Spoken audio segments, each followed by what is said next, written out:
Легенда пра кветку. Аўтарская праграма фларыста Анастасіі Аўдзевіч.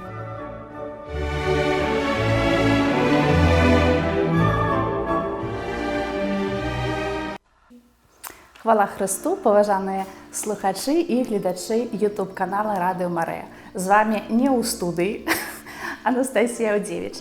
Сапраўды, сёння мы здымаем гэтую праграму ў капліцы нашай сухараўскай парафіі. Дзякуючы Вадзіму за згоду.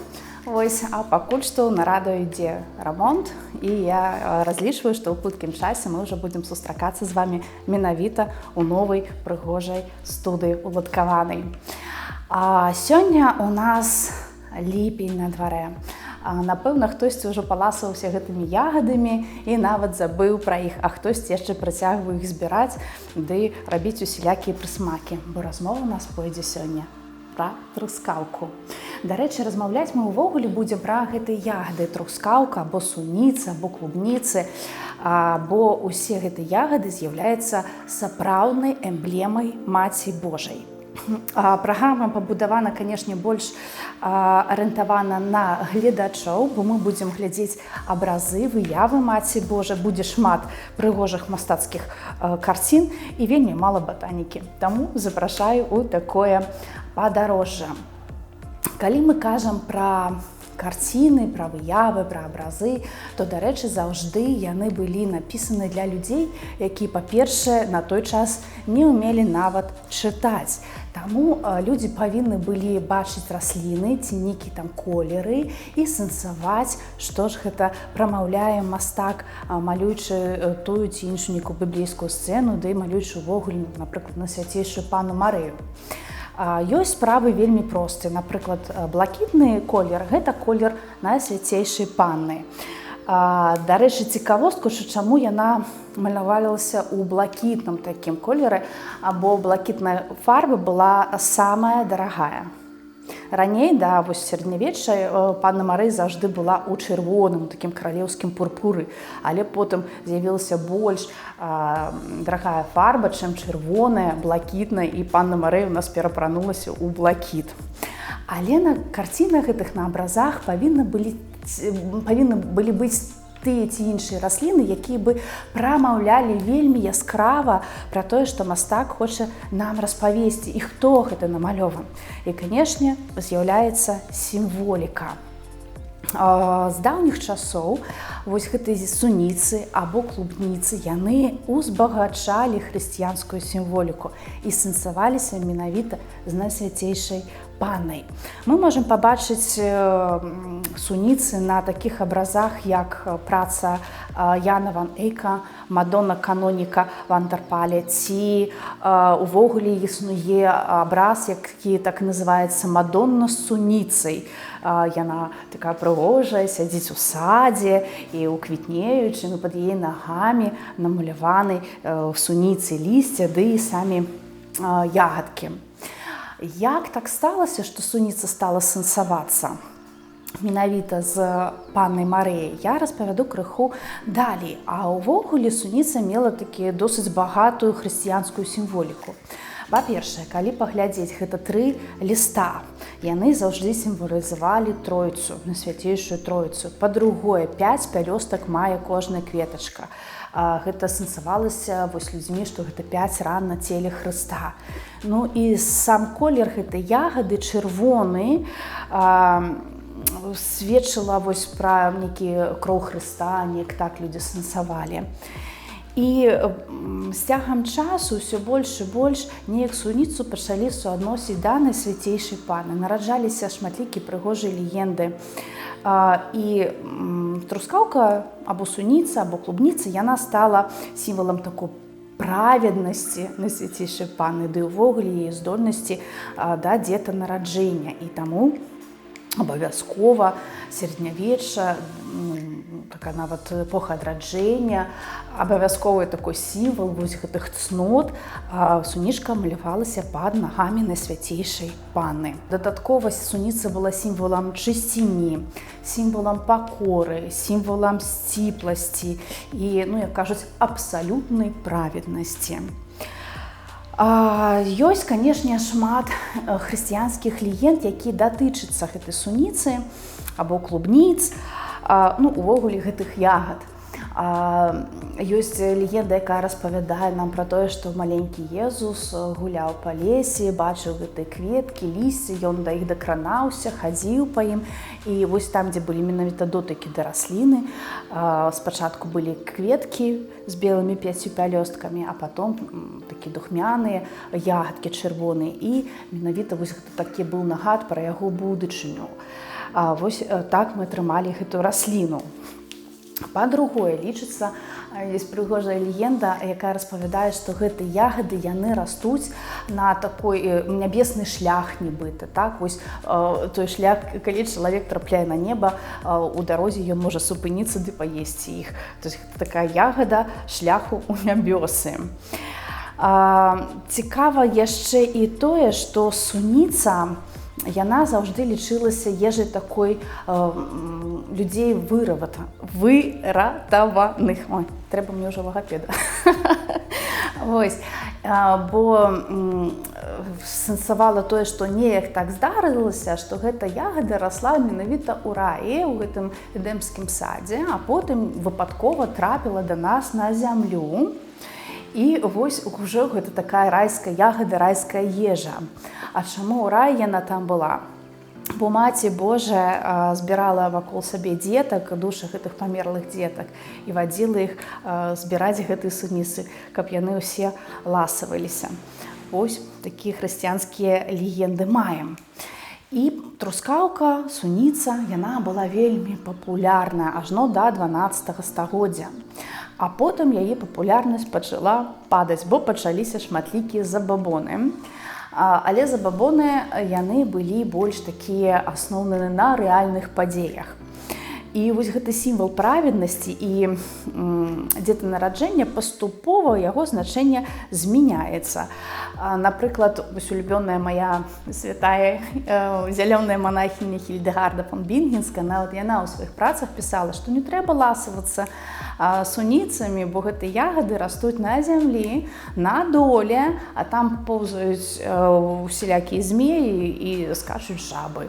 Таму ягада, ну, неяк так не трэба. І гэта такі першы забабоны, якія пачаліся. Але гэта было, ну, амаль што 2 стагоддзі, калі пра яе крыху так забылі. І тут выходзіць, як кажуць, на сцэну наш герой. Гэта французскі кароль Карл VI. Чалавек быў вельмі пабожны.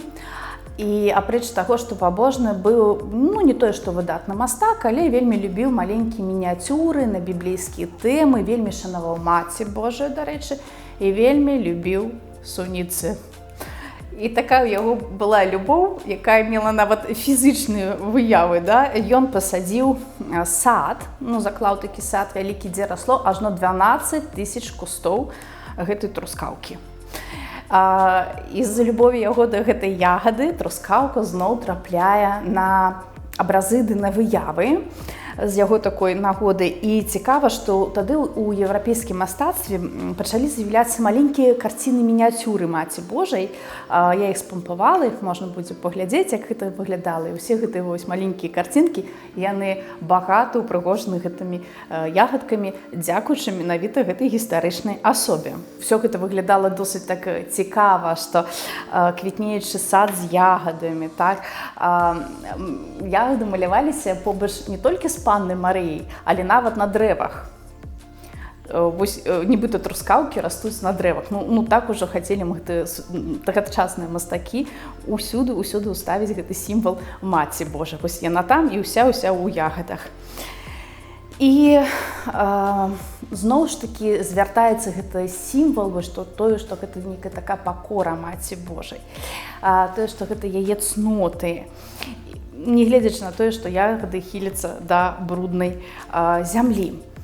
І ў той жа час, ну, крыху пазней, так, калі па стужкі часу ісці, ў той жа амаль што час адбываецца яшчэ адна вельмі значная гістарычная падзея, бо гэта 1714 год. адзін французскі шпіён. Ён быў у Чылі, ён там пабачыў, што ёсць суніцы значна вялікія, чым на яго радзіме ў Францыі. І ён, рызыкуючы нават жыццём, выкапвае досыць шмат гэтых кустоў і прывозіць у Францыю. Даплылі, дарэчы, шлях быў у яго вельмі цяжкі, і дабралася цэлымі ўсяго некалькі штук. Ён іх перадае ў батанічны сад Парыжа. І вось адсюль мы будзем мець менавіта буйныя ягады, бо пачалася гібридызацыя. Дагэтуль ведалі пераважна такую лясную звыклую жыхарку, звычайную памерам са звычайную сунішку, як мы ведаем, землянічку. А менавіта вось трапіўшы ў рукі тагачаснага батаніка Антуана Дюшэна, ён пачаў гэтую селекцыю, і мы ўжо атрымалі значна больш ягады, амаль што па памеру вось такія, як мы бачым зараз на нашых агародах ды садах. І, канешне, дасягальная гэтая новая ягада пасля селекцыі вось такой была толькі багатым людзям.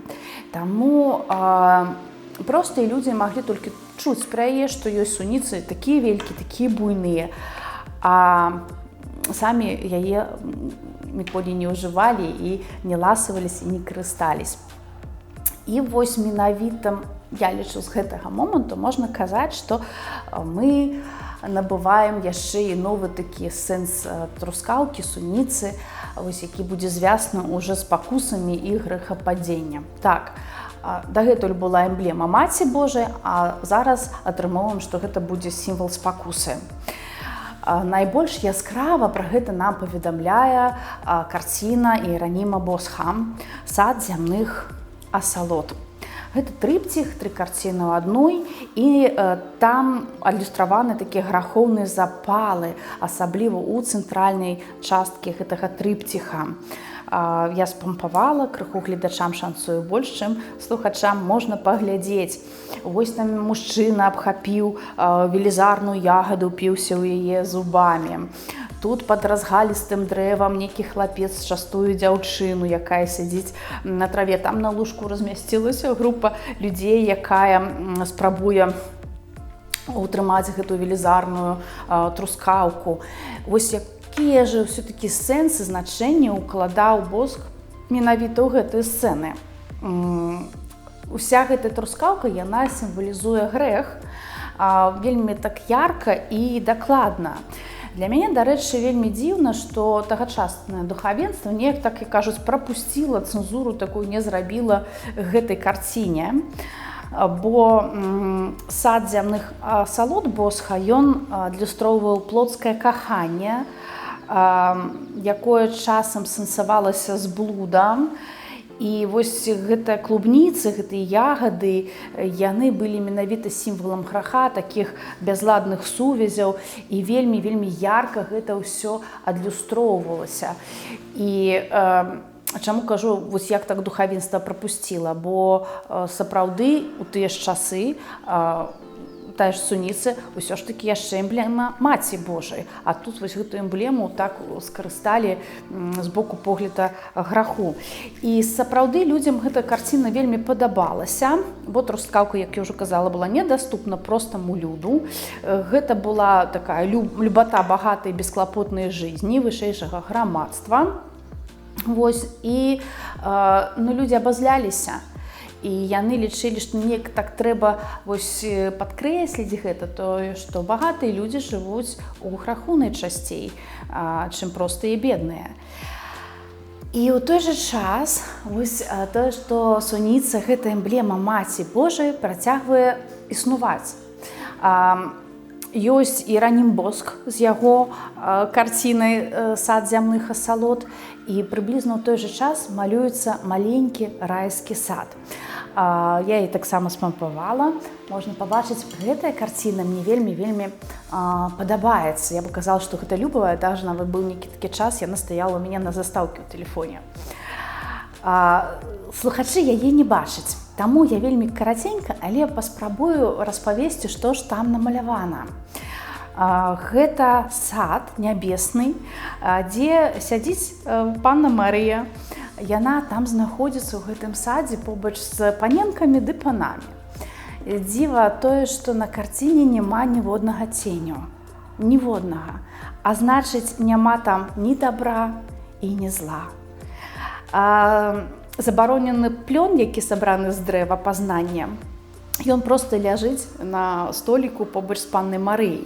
І вось наша прамаці Эва, якая наклікала бяду на ўсё чалавецтва, да, вось, забраўшы гэты плён, і мы ўсе з гэтага раждаемся, нараджаемся грэшнымі, але панна Марыя лічыцца адзінай у каталіцкай традыцыі, так, якая вызвалена ад першароднага граху. І вось гэты плён, ён ляжыць не як плён вось гэта першароднага граху, так, а гэта проста бяспечны яблык, які можна пачысціць і з'есці, бо гэта так нават намалявана, што ось гэтыя яблыкі, якімі спакусілася Эва, проста парэзаны ножыкам і ляжаць побач.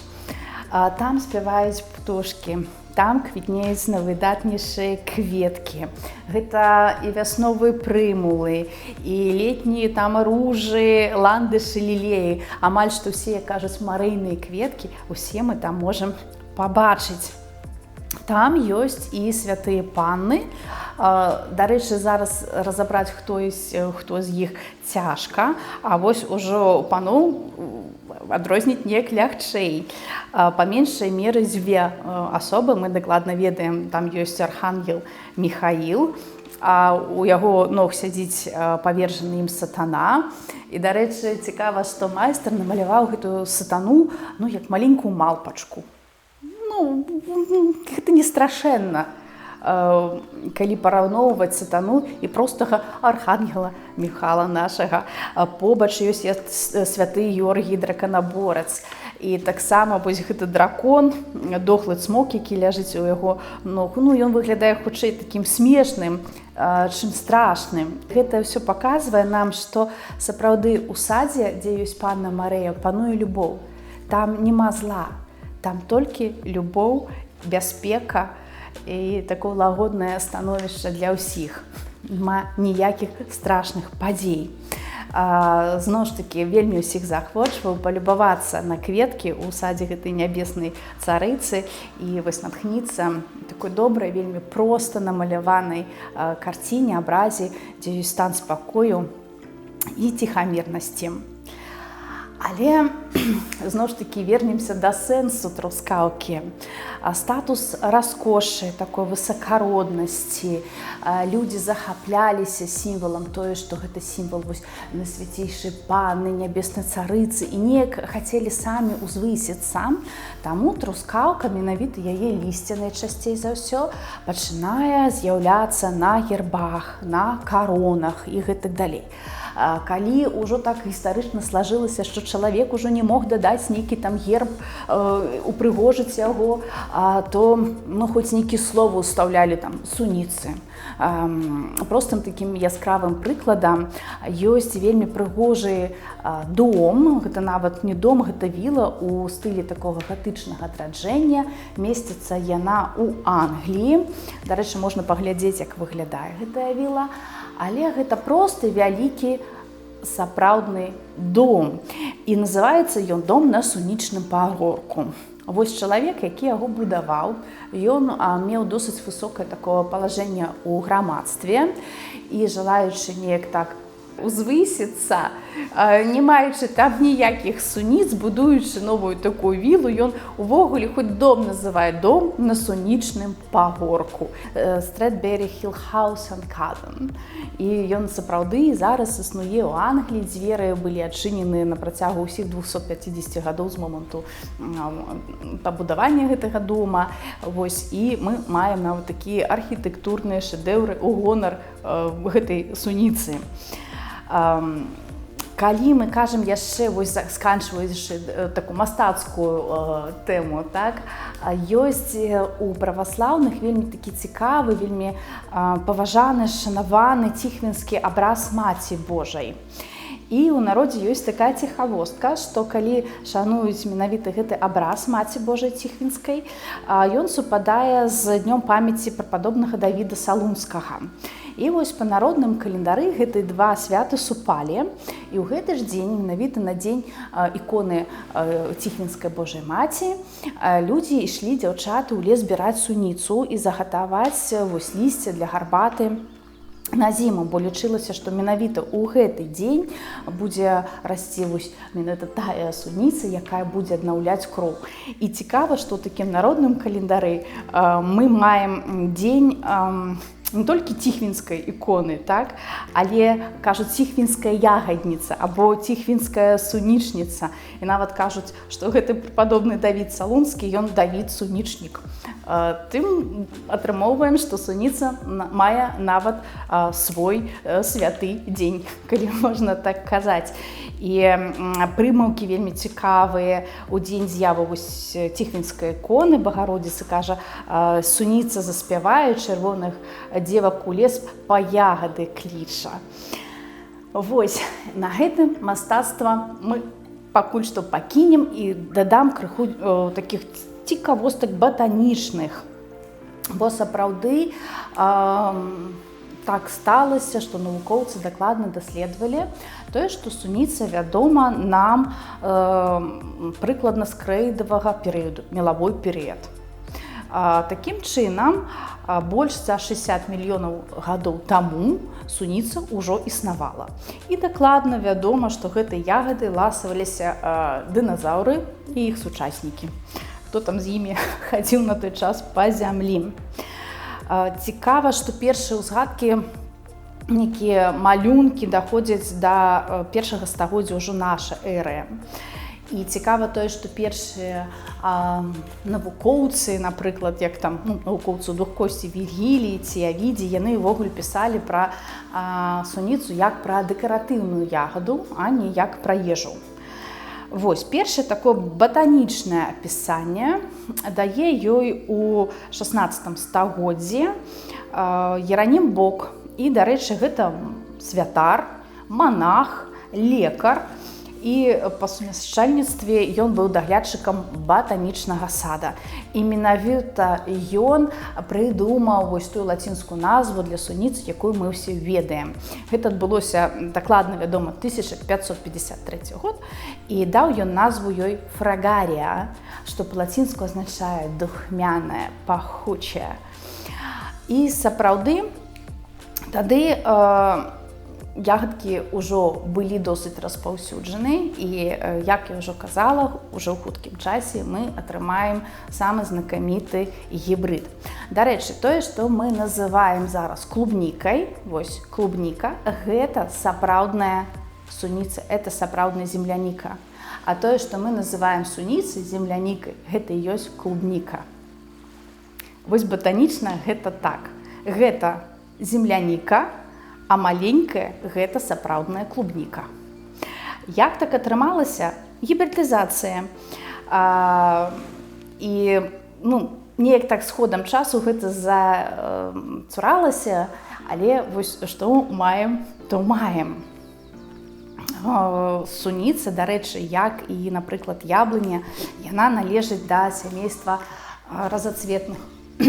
І яны увогуле далёкі-далёкі родзічы. Таму, можа, людзі і нездарма малявалі гэтыя сунічкі на дрэвах замест яблыкаў, на абразах, дзе была Маці Божая. А адкуль жа пайшло земляніка? Вось дакладна я не знайшла, чаму па-беларуску суніца, не знайшла, а земляніка, збоку ўсё панятна. Земля ды ніка, да, то дзе ёсць земля, што гэтая акалічнасць і легла ў аснову назвы, што гнецца да зямлі. Увогуле ў рускай мове шмат ягад, да і ў беларускай, якія атрымалі назву з такіх акалічнасцяў. Чарніца, там чорная ягада. Але, дарэчы, чарніца, гэта ж каго называлі чарніцамі? Манахінь, якія насілі чорнае адзенне. Тож такая цікавостка ёсць. Буякі, буйныя блакітныя ягады, касцяніцы, тыя, што пад мяккаццю такою хаваецца буйная костачка. І такія простыя размаўляльныя словы леглі ў аснову назваў гэтых ягад. Але існуе не тое, што навуковая такая думка, навуковая версія, можа, гэта і легенда, тое, што мы ведаем земляніку, вось рускую назву выкарыстаю, дзякуючы Петру I. Дакладна вядома, што яго бацька, ён быў не толькі такім аматарам палявання, але і аматарам дзіўных культур. І яго садоўнік Трыфан, ён заўжды прыходзіў да яго ў палац і стараўся паласаваць самого цара ды яго дзетак нейкімі там дзіковінкамі. Аднойчы ён прывёз буйныя ягады суніцы. Цар, ён паглядзеў на ўсё гэта, тады яшчэ Пётр I быў такі хлопчык, і кажа, гэта ягада багіні Нікі, пабеды Ніка, так, ад зямлі, земля Ніка. І вось гэта багіня поспеху ды перамогі мне так і дала назву земля Нікі. Дарэчы, чаму ж клубніцы? Бо клубніцы, калі паслухаць так дакладна, гэта клубок, шарападобнае такое цела. Вось. Так атрымалася, што гэта клубніца.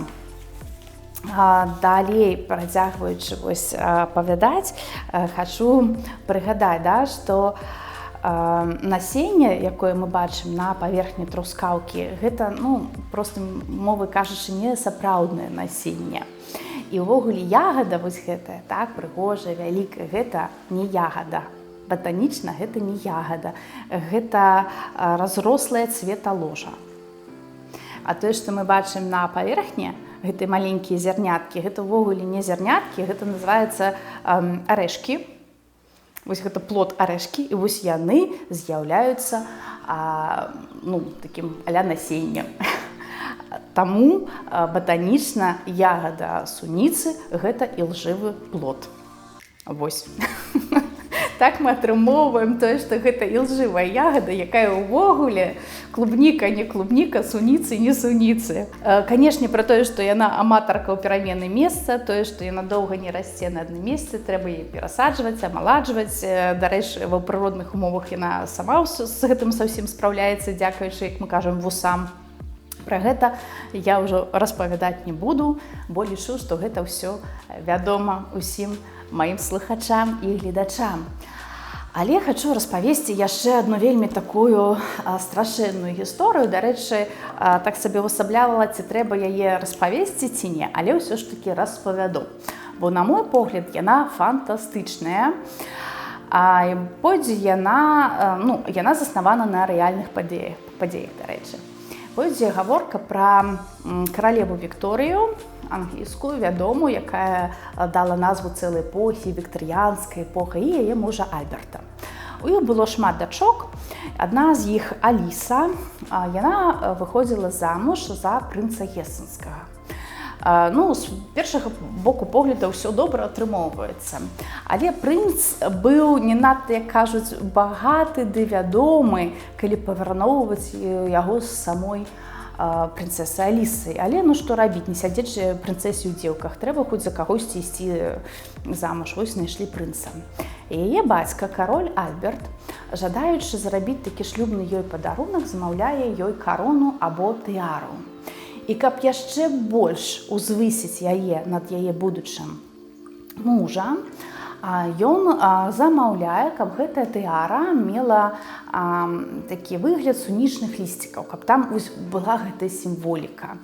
Вось сімволіка гэтага багацця, іх славы такой, што там ёсць цары на небе, а на зямлі ўжо гэта вось дынастія Віндзараў. Усё ім такое валадары свету гэтага. Менавіта з гэтай нагады ён замаўляе, каб у гэтай тыяре, кароне была суніца.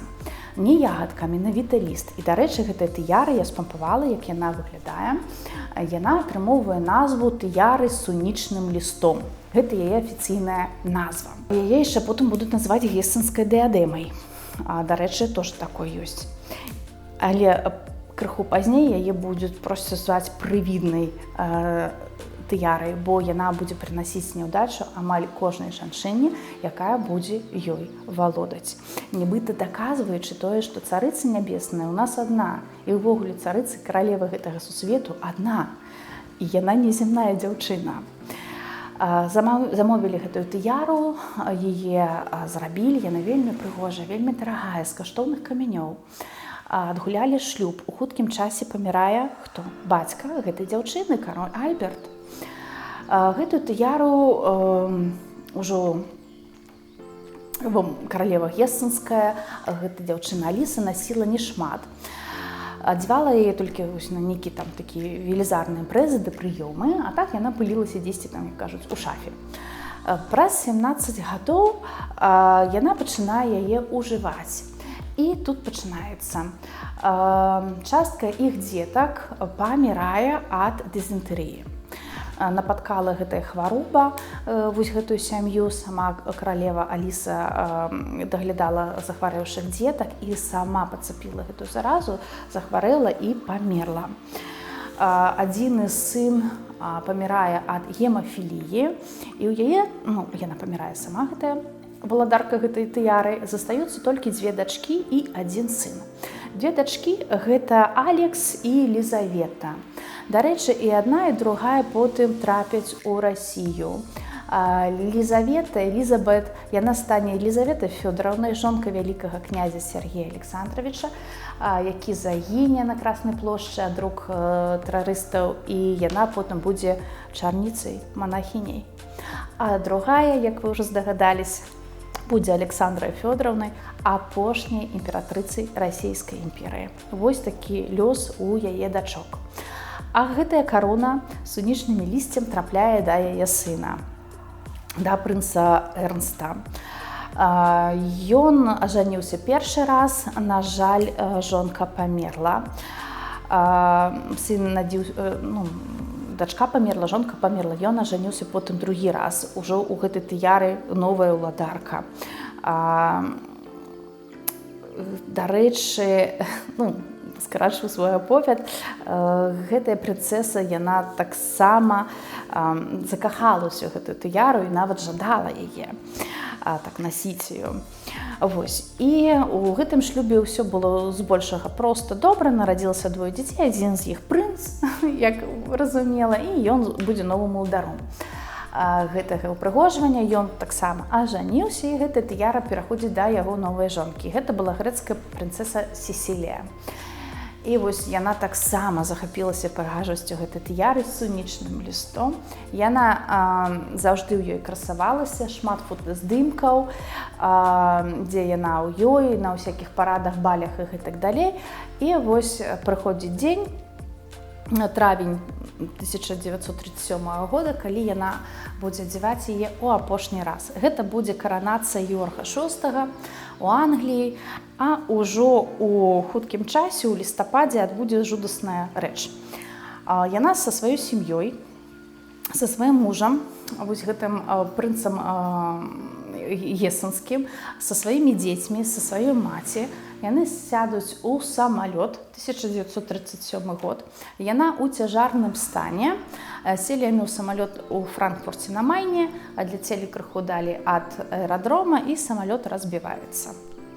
Цікава тое, што там быў і пажар, і вось гэтая катастрофа такая. Але з рэшткаў, тое, што засталося, былі знойдзены усе, кажуць, цела, вось гэтых асоб. І цікава тое, што, хутчэй за ўсё, у палёце яна нарадзіла гэтае дзіця, бо на борце было таксама і дзіця. І цікава тое, што з імі з усімі ляцела яшчэ і гэтая карона, гэтая тыяра. Усе загінулі, прервалася дынастыя, перадаваць гэтую тыяру больш ужо некаму. Але як бы жудасна гэта не гучала, гэтая тыяра з сунічным лістом, такі замах на нябесную эмблему, вось яна перажыла і крушэнне, і агонь, і сваіх гаспадароў. Гэтая тыяра існуе і зараз, яна знаходзіцца дзесьці ў фондах. Не Віндзары, не іншыя нейкія там арыстакратычныя дынастыі больш ніколі гэтае ўпрыгожванне не ўжывалі. І дзесьці знаходзіцца гэтая тыяра знакамітая, жудасная ў фондах. Вось такая страшэнная гісторыя пра сунічныя лісты. Але напрыканцы ўсё ж такі хачу распавесці яшчэ больш фантастычную гісторыю, якая звязана менавіта з эмблемай суніцы, трускаўкі. І яна больш мілая, добрая, лагодная. Як кажуць, хэппі-энд у сённяшняй праграме. Размова пойдзе пра мемарыял, які называецца «Сонечныя паля». Гэта мемарыял як сімвал міру і любові знаходзіцца ў цэнтральным парку Нью-Йорка.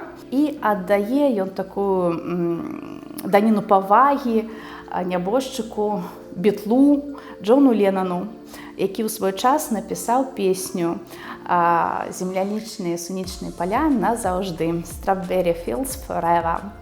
Я спампавала, можна паглядзець, як гэта выглядае, калі вы разлічваеце, што там нейкі помнік стаіць, нейкая статуя, то не. Гэта простая мазаіка, яна выканана ў партугальскай такой выглядзе партугальскай маставой.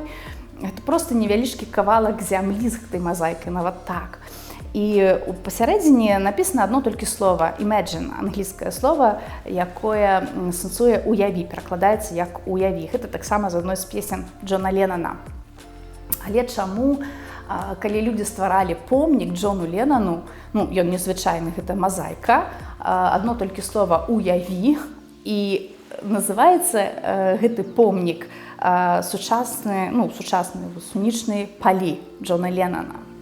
Адкуль гэта пайшло? З песні я ўжо казала. Чаму гэта песня? Пра што яна? Яна, дарэчы, не самая папулярная з яго песен, але напісаў Джон Ленан яе у такім душэўным стане, дзе ён казаў, што ўсё гэтым жыцці летуценна, вечным будзе толькі супакой. І супакой можна атрымаць толькі ў сонечных палях.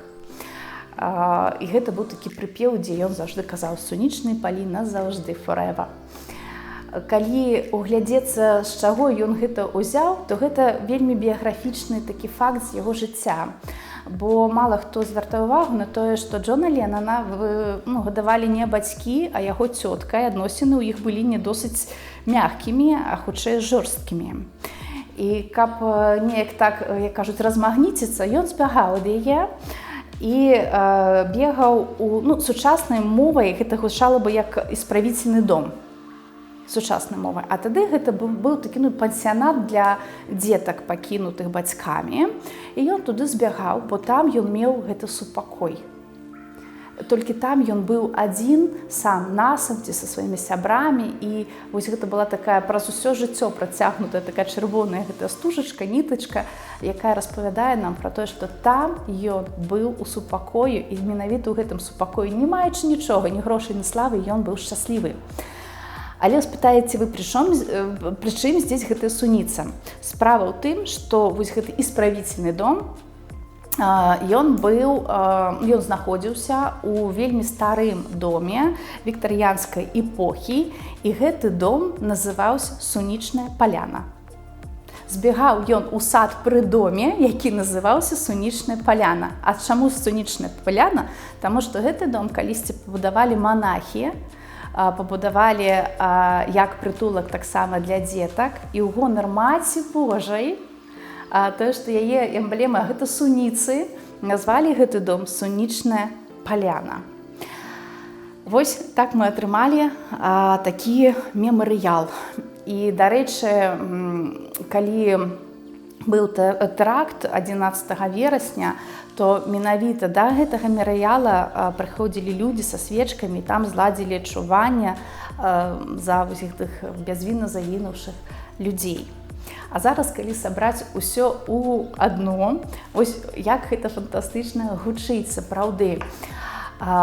Людзі прыходзілі на начное адчуванне да мемарыяла «Сонечныя палі», які быў адчынены ў гонар Джона Ленана, які напісаў песню пра сонечныя палі, а сонечныя палі гэта не фізічная з'ява, гэта стан супакою, які ён калісьці атрымаў, набыў у дзяцінстве і працягнуў праз усё жыццё у садзе.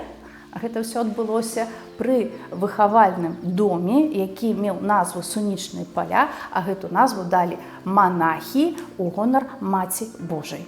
Бо суніца гэта яе сімвал.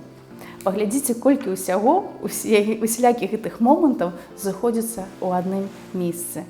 гэта сапраўды вельмі фантастычна. І калі кажуць, што наша зямля планета вельмі вялікая, то не, яна насапраўды малая. І як усё зышлося.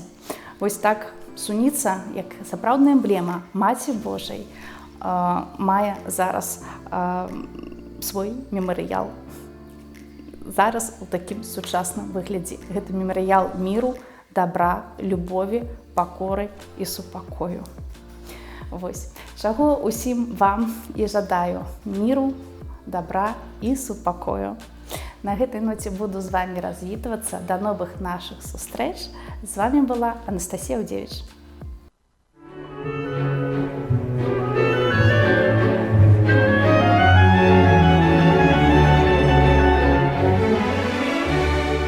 Легенда пра кветку. Аўтарская праграма фларыста Анастасіі Аўдзевіч.